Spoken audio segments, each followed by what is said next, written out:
আগামীতে ফেব্রুয়ারি মাসে জাতীয় নির্বাচন হবে। বন্ধুরা, আওয়ামী লীগের সবটা শেষ হয়ে গেছে। আওয়ামী লীগ নিয়ে আমি কোনো কথা বলবো না।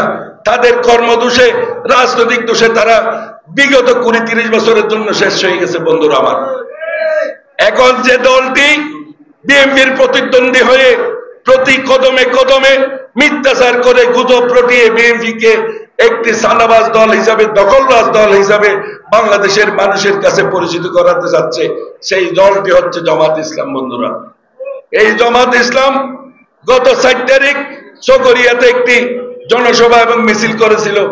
তারা এই চকরিয়াতে সালাউদ্দিন সাহেবের সাথে প্রতিদ্বন্দ্বিতা করতে চায়, তাদের দুঃসাহস দেখাচ্ছে। বন্ধুরা, এই যে চকরিয়া পৌরসভা, মাতামহরি, পেকুয়া, মহেশখালী, নোহাগাড়া, সাতকানিয়া, বাঁশখালী থেকে লোক এনে চকরিয়াতে জমায়েত করেছেন লোক দেখানোর জন্য। বন্ধুরা, এর পরের দিন 5 তারিখ আপনারা দেখেছেন চকরিয়া উপজেলা বিএনপি এনামূলক সাহেবের নেতৃত্বে চকরিয়া উপজেলা বিএনপি টার্মিনালে জমায়েত করেছিল এবং চকরিয়া পৌরসভা বিএনপি থানা রাস্তার মাথায় সিস্টেম কমপ্লেক্সের সামনেই জমায়েত করেছিল।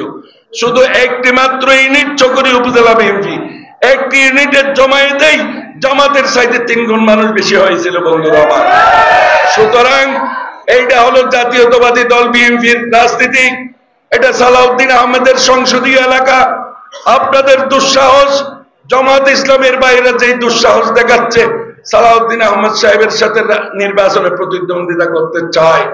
সুতরাং আমরা যারা এই দল করি, আমরা সবাই এখন থেকে প্রতি ঘরে ঘরে গিয়ে মা বোনদেরকে বুঝিয়ে, সাধারণ মানুষদেরকে বুঝিয়ে আগামী নির্বাচনে দানের শীষে ভোট দিয়ে সালাউদ্দিন সাহেবের বিরুদ্ধে যিনি নির্বাচন করবেন তার জামানত বাজেয়াপ্ত করে দেখাতে হবে। বন্ধুরা আমার, আমাদের প্রিয় নেতা জনাব সালাউদ্দিন আহমেদকে বিপুল ভোটে বিজয় লাভ করার মধ্য দিয়ে তাকে আগামী দিনে সংসদের স্পিকার বানানোর জন্য আমাদেরকে সহযোগিতা করতে হবে। বন্ধুরা আমার, সুতরাং আপনাদের সবাইকে আগামী নির্বাচনে দানচ্ছড়ার পক্ষে অন্তর দিয়ে, ভালোবাসা দিয়ে, আগ্রহ থেকে কঠিন কষ্টের মাধ্যমে কাজ করে সালাউদ্দিন আহমেদকে বিজয় লাভ করার উদাত্ত আহ্বান জানাচ্ছি।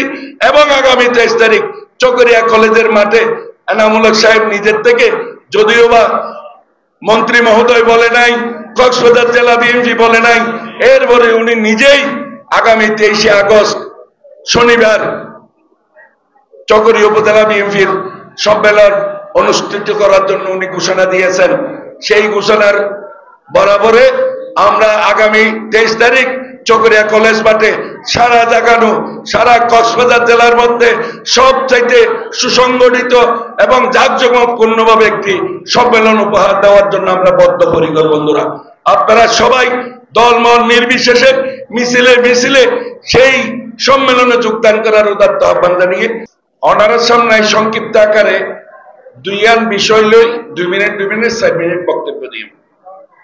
একখান হইলে কি, এই আজিয়ার এই সম্মেলন অনারা আমজনতা, সাধারণ কেটে খাওয়া মানুষ, বৃদ্ধ, আবাল বনিতা, যুব সমাজ ব্যাকুন এভাবে বিএনপির মিটিং এর হতা হইলে এভাবে ব্যাকুন জাফাই কিল্লা ফরন বিএনপি হইলে ওনারা এই বাংলার মানুষ, সাধারণ মানুষ, গ্রামে গঞ্জের মানুষ দল গরিবল্লাই মিছিল মিটিং তাই বললে এত আগ্রহ কার? ইয়াদের অর্থ অনরা আর অর্থ বোঝা ফুরিব। ইয়াদের অর্থ হইলে কি, অনরা একটা বুঝিবার লাগে উদাহরণ দিন। বর্তমানে বাংলাদেশের সবচেয়ে, বাংলাদেশের না সারা বিশ্বতেই, তবে একখানা বাংলাদেশের সবচেয়ে উন্নতি করছে ক্রিকেট খেলা। তো ক্রিকেট খেলার মধ্যে এই খেলোয়াড় হন্যুন্দরে মানুষ বেশি পছন্দ করে। যেই খেলোয়াড় ব্যাট গরিবের সব, যেই ব্যাটসম্যানে ওই বোলার উপর দৌড়িয়ে যে বল মারে, বল এবার মেডি ছড়িয়ে ব্যাটসম্যান গা বরাবর যায়। যেই ব্যাটসম্যান ওই বোলারের গতি, বোলারের মাঝে বল এবার গতি দেখি, গতি এবার মেডি ছড়িয়ে হদ্দুরত হন টাইমের না যে ব্যাট বরাবর আইব, ইয়ার যার তো ধারণা আছে, যে ব্যক্তিত্ব অভিজ্ঞতা আছে, এই ব্যাটসম্যান এই 4 এবং ছক্কা মারিতে পারে। ইয়ান ঠিক আছে না, যে যার তো অভিজ্ঞতা নাই পারিব না ছক্কা মারিতে পারিব না, সাইড মারিতে পারবে না। সুতরাং অভিজ্ঞতা যার আছে ইটেই সবথেকে বেশি ছক্কা এবং সাইড মারিতে পারে দেয়, এই খেলোয়াড়ের গুণ জনপ্রিয়তা পায়। যেই কথা আমি আপনাদের সামনে বলতে চেয়েছি বন্ধুরা আমার, 1971 সালের 25 মার্চ অপারেশন সার্চলাইটের নামে তৎকালীন পাকিস্তান বাহিনী যখন বাঙালি জাতির উপর অত্যাচার নির্যাতন শুরু করেছিল, তখন আমাদের মেজর জিয়াউর রহমান চট্টগ্রামের 8ম ইস্ট বেঙ্গলে চাকরিরত ছিলেন। তিনি যখন খবর পেলেন পাকিস্তান বাহিনী বাঙালি জাতির উপর নির্মম অত্যাচার নির্যাতন চালিয়ে যাচ্ছেন, এই খবর পাওয়ার সাথে সাথে বাঙালি সেনাবাহিনীর অফিসারদেরকে নিয়ে একত্রিত করে গ্রামের উপর দাঁড়িয়ে ওই বোর্ড বলে ঘোষণা দিয়ে সেদিন বিদ্রোহ ঘোষণা করে, সেদিনও পাকিস্তানি যে সেনা অফিসার ছিল তার নাম ছিল আব্দুর রশিদ গাঙ্গুয়া, তাকে গ্রেপ্তার করার মধ্য দিয়ে বাংলাদেশের সেনা ক্যাম্প থেকে, চট্টগ্রামের সেনা ক্যাম্প থেকে অস্ত্র এবং গুলি লুট করে মুক্তিযুদ্ধে ঝাঁপিয়ে পড়েছিলেন বন্ধুরা আমার। সেদিন অস্ত্র এবং গুলি লুট করে মুক্তিযুদ্ধে ঝাঁপিয়ে পড়েছিল বলে 26শে মার্চ তিনি স্বাধীনতার ঘোষণা দিয়ে মাঠ পর্যায়ে মুক্তিযুদ্ধে ঝাঁপিয়ে পড়েছিল বন্ধুরা আমার। সেদিন অস্ত্র হাতে নিয়ে যুদ্ধ করেছিল বলেই, পাকিস্তান বাহিনীকে পরাজিত করে বাংলাদেশকে স্বাধীন করেছিল বলেই আজকে এই বাংলাদেশ 1971 সালে স্বাধীন হয়েছে বন্ধুরা আমার। না হয় স্বাধীন না হয়ে অন্য কিছু হতে পারত। কখনো একটি পাকিস্তানের সুসজ্জিত একটি বাহিনীর বিরুদ্ধে বক্তৃতা দিয়ে খালি হাতে যুদ্ধ করে কখনো একটা দেশ স্বাধীন করা যায় না বন্ধুরা আমার।